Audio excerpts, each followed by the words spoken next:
Yo, what's up? I'm back. I'm still playing the game, but took like a week break from posting content on this game because there's not really that much things to post on this game, to be honest with you. But yeah, I'm still playing, and I'm gonna check out the BeatBout. I have done it. I have done it a few battles, and I did like a few refresh as well. I'll give like my thoughts and opinion on this new system. I'm neutral on it. It's okay. It's just like point war and knockout a little bit, but it's less of a burden because there's less strategy, which I'll get into in a bit. Hopefully, I can find someone that is that I can attack, because this one, like stuff with like Anna and Tolan can really mess me up, because the problem with this team that I'm running right now is Mavis is the fastest in the team. I think they did this intentionally, so Tolan cannot be countered by like a slow Mavis. So let's just give it a go. Emma is still very good, obviously, because it's free. It's a okay. Yeah, I lost because when it's a Mavis being the fastest in this team actually messes me up quite heavily. So I think I'm gonna remove him. I also leveled up my Sachiko, so I can run her in this team, so she's the fastest. But I don't know, yeah, still not gonna work. I'm gonna just refresh. It's not worth it to go for the same guy. Again, Tolan is very big of a problem when I'm running Mavis, because I haven't leveled up the other units. I've only leveled up these units. Ana is still a problem, but she's not that big of a problem in this game mode as like in Point War, if you are autoing Point War, because in this game mode, as you can see, the runes that they give on her is wind set. A brawler set is good on her, but wind set. Wind set on Ana, that's great. The best set you want on her is obviously is going to be Ocean. And yeah, them giving her the wind set kind of sucks. We'll see. Also, JJ on the Astral set is good, but the stats on him is kind of shit. I have his Divinate 3. Crit damage very low, attack is okay, but most of the stats that they give on these units are pretty trash. As you can see, the Emma doesn't even have any crit damage. I think it's like, yeah, attack, HP. That's how you build Emma, guys. And then also Hang Yue is on the Panacea set. You can't really change all the sets.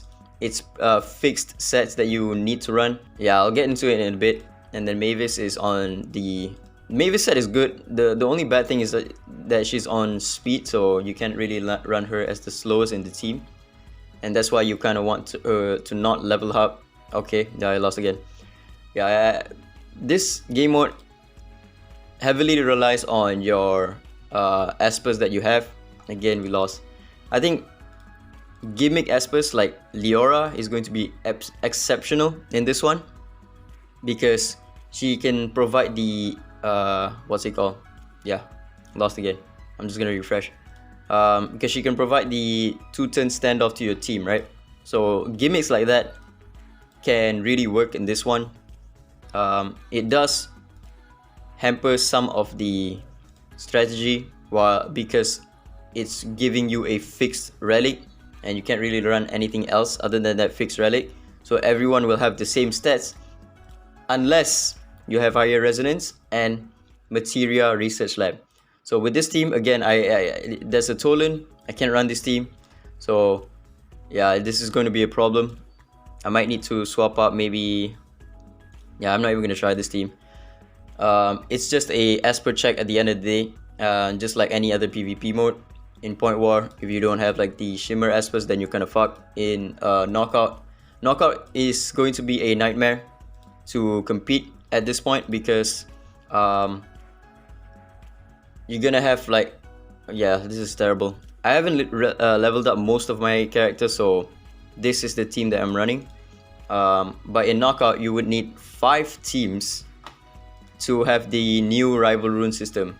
Now, eventually, you will have all of your PvP Espers maxed out, and then it will come down to your resonance, your skill ups, and your Materia Research Lab, and also your Divinate, right? Last ticket, I think this one I should be fine. That Tolan is going to go straight for my Mavis, but He doesn't have any healer, so I think I might be fine. Let me just try it. Yeah, still fine. Again, Ana is still going to be a problem.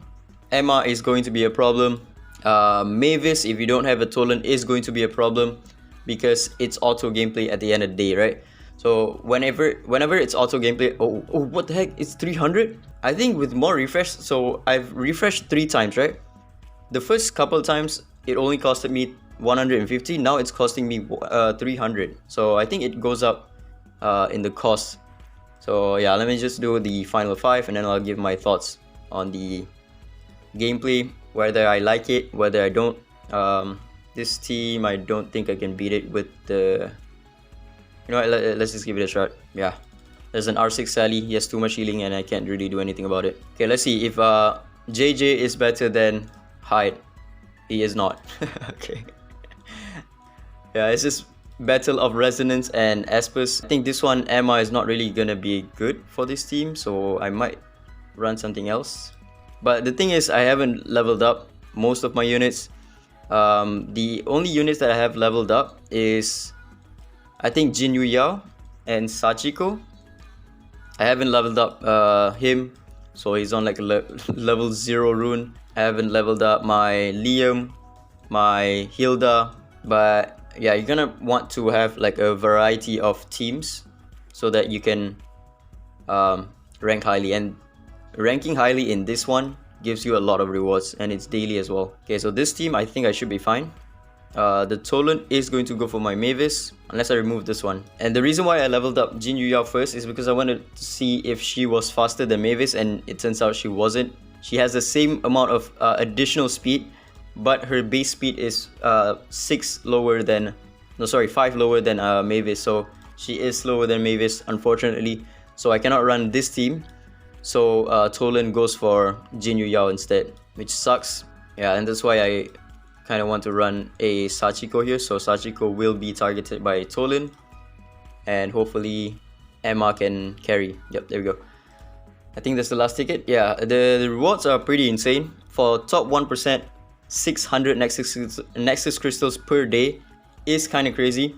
But to maintain like top 1%, if you have a really good team, you don't really need to spend any crystals. For me, I did need to spend a few crystals, but I think if I don't spend crystals, I might be able to land the top 2% consistently. Just real quick, this rival runes is prefixed on all of your Espers, so everyone will have the same runes, but to level it up, you would need to get this material, which you can buy from the shop and also get from the Falsetto, not Falsetto Fantasy, from the Sentinel Hunt. So everyone will have the same runes, everyone will have the same stats on the runes, but new players will not have this boost stones effect. If you cannot farm Desolate Lens, then you won't have the boost stone. So instead of farming relics, you are going to be farming this rival runes materials so that you can level it up, and you want to be farming your Desolate Lens. But the one thing that you cannot boost is your speed stat. So if you go to this one, right, it has plus 25% speed, and I cannot give it the speed. Yeah, there we go. I have 13 speed boost, but over here I cannot really give the speed boost to Sachiko, even though this rune has a plus 25% plus 25 speed on the rune, right? With this being the case, everyone will have the same speed. What sets you apart is going to be your resonance. So if you have an R0 Tolan versus an R6 Tolan gets like 5 track back, you will be faster than the enemy Tolan. And also, there's this one thing that you might not know. In BeatBout battle, if crit rate exceeds 100%, the excess will be converted into crit damage. Conversion rate is 1% crit rate to 1% crit damage. So if your units have a passive, like for example Liam, right? Liam has a skill that increases his crit rate by 50% if you have his S2 maxed out. 50%. So if this rune set gives him plus 90% crit rate, then he will have an additional plus 50% crit damage from his S2 passive. You don't have to worry about your units having overflow of crit rate, because it will be converted into crit damage. But yeah, that's it for the rival runes. This game mode is fine because we do have two game modes, which is Point War and RTA, to manual PvP, while in for the auto PvP we have this game mode and we have knockout. But the thing that this one is disguised as a newbie friendly, it's not really the case, because while you can have the same sets as everyone else, you are still competing against resonance. That's one. The biggest thing is going to be resonance, and then the second thing is going to be divinate, both of which is whalable and heavily sided towards veteran players. So if you're new, you won't have good resonance, you won't have high divinate. The other thing that you will have to compete against is this Materia Research Lab. Again, some people said this was minuscule, it wasn't really going to add much in PvP, but now everyone is running the same sets. This minuscule stats will set you apart from other players. You definitely want to build your stats for Materia Research Lab. Go for this one first so that you can rank highly in the BeatBout and get better rewards, right? One thing I don't like about this game mode is that the thing about the rival runes is that everyone will have their same set, which means you are limited to the strategy that you are running. For example, Ana, the best way is to run her on Ocean Waves, but instead they give her Wind set. And then on Sachiko, the best way is to run her on Ocean set, but they gave her Wind set. This one is not too bad. She is a reliable stunner with the stun stat, but you don't really want her to be stunning because you want her to do as much damage with the Thunder set, or any other set like the attack set, or whatever.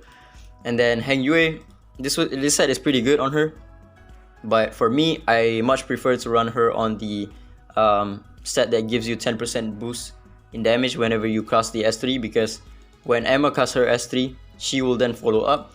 She follows up with the S3, procs the 10% damage increase set, and then when she gets her turn, she can also proc the she can also use the S3 again, proc the set again. But this time they give her Panacea, and most importantly Mavis.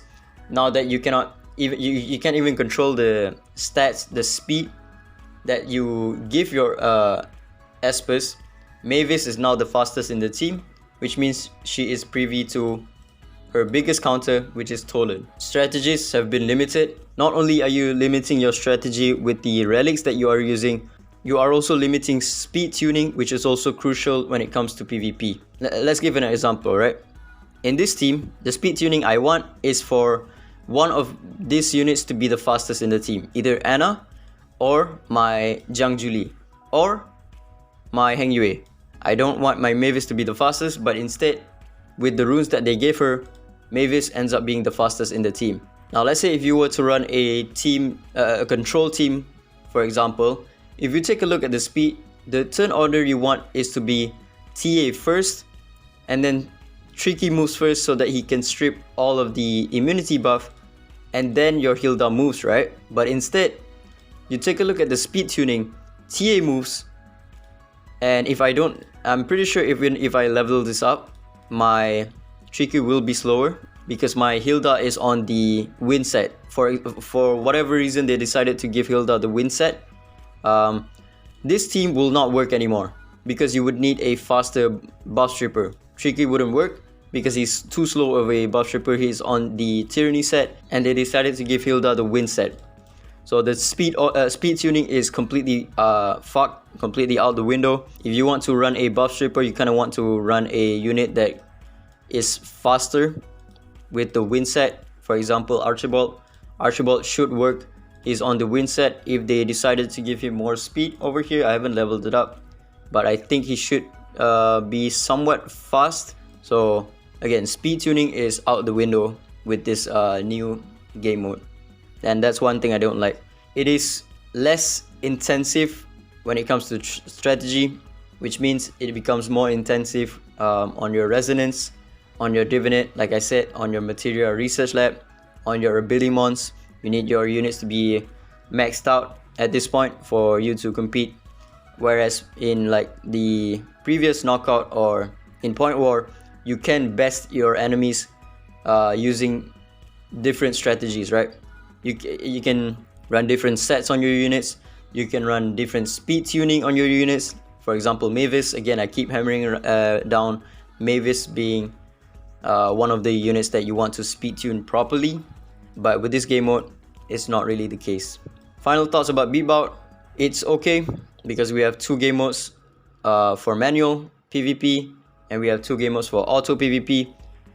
But at the end of the day, this is just another whale fest with exceptional rewards when it comes to leaderboard, which I fucking hate. I've said this multiple times.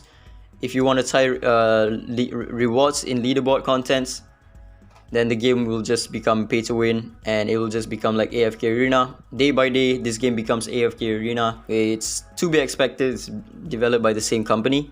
Yeah, it's fine. I'll make like a separate video on some tips and tricks on BeatBout, what you want to level up.